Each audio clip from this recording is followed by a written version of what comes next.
prices going down, goods getting cheaper, and consumption going up.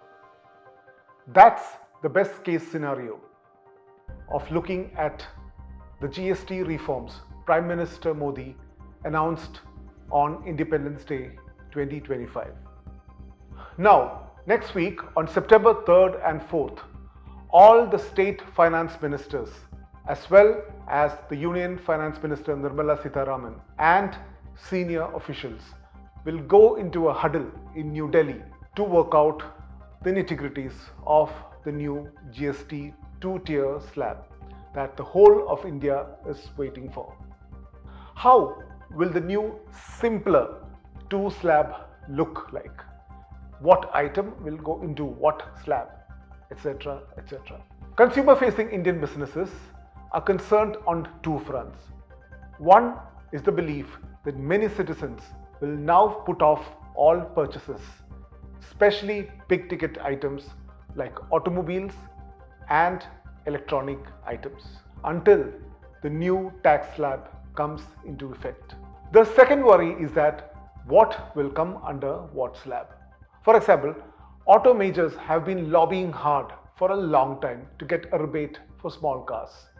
Until now, all cars came under the 28% slab, but now they hope small cars will get some rebate.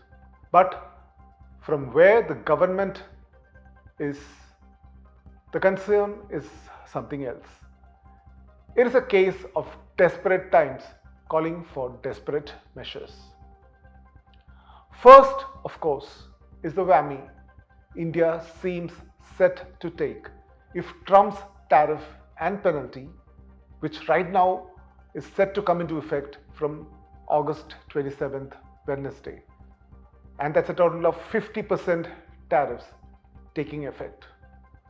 Conservative estimates show that it will have an impact that will go beyond the thousands who work on big export sectors in India aimed at the US, like gems and jewelry, for example, as well as textiles. The impact on the GDP itself could well be more than half a percentage point by conservative estimates. Now, couple that with China playing its muscling tactics as usual, withdrawing engineers from joint projects, blocking the export of strategically important raw materials, etc.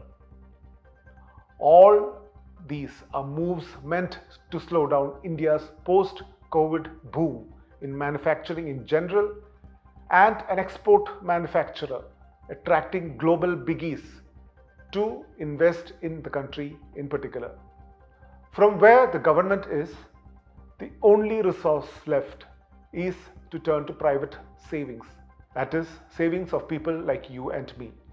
Along with the income tax cut announced in the budget and the upcoming GST bonanza, the government hopes it will make Indians spend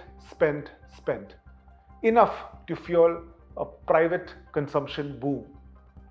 That is the bedrock of the Indian economy anyway. So much so that it will make up for any blow from US action on tariffs or India's larger export growth. The focus will be simple: bring down the multiple slabs into just two. 5% for essential and universal needs and an 18% slab for more aspirational disposable goods. There could also be an additional slab of 40% for products like cigarettes, tobacco products, for example, aerated beverages, it seems, and perhaps even luxury goods to be compounded by additional cess, etc.